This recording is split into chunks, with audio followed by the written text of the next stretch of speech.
J'ai une maman qui m'a demandé de l'aide parce que sa gamine, elle a 8 ans, elle est suivie par des spécialistes depuis l'âge de 5 ans, elle est diagnostiquée TDAH et quand elle a eu 7 ans, ils l'ont mis sous un médicament, ok ?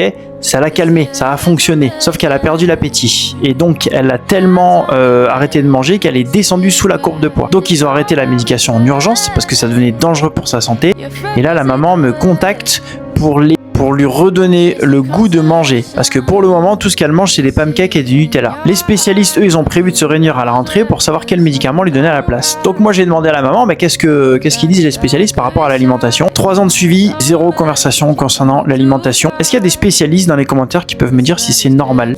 Est-ce que c'est normal que les spécialistes n'aient pas abordé l'alimentation avec la maman ? Après, moi, je vais plus loin avec la maman, je pose des questions sur le contexte et elle finit par m'expliquer qu'en fait, elle est séparée du papa et que lors de ces 3 dernières années, ils avaient une relation très conflictuelle. Le schéma classique, la maman qui gère tout, qui est épuisée par la charge mentale, le papa qui en fait pas assez, des reproches, des critiques, des engueulades. Et c'est la gamine qu'on envoie se faire soigner parce qu'elle a des troubles. Donc je dis pas que ça existe pas, c'est pas mon domaine les gars. Moi je suis pas médecin, je suis pas diagnostiqueur, j'ai pas de diplôme, j'ai pas tout ça. Moi j'ai pas votre incroyable cursus scolaire et diplômé.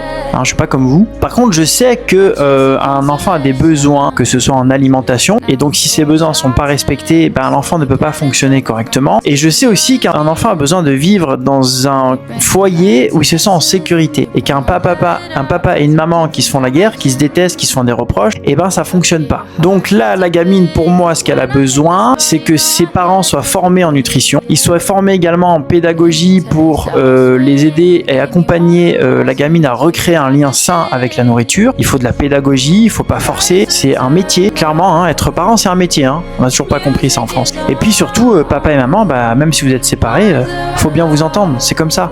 Il n'y a pas de oui, mais non, mais c'est lui le méchant, c'est tout sa faute et tout. Juste la gamine, elle a besoin que vous vous entendiez bien pour aller mieux. Alors c'est sûr que se former en alimentation saine, en pédagogie et bien s'entendre avec les parents, ça demande des efforts. Et c'est des parents pour moi qui ont besoin d'aide.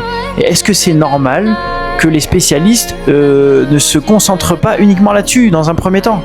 Parce que tu peux médicaliser la gamine, ça va pas empêcher que ses besoins on répond pas à ses besoins, quoi. Voilà, je voulais savoir ce que vous en pensez. Prenez soin de vous. Bisous bisous.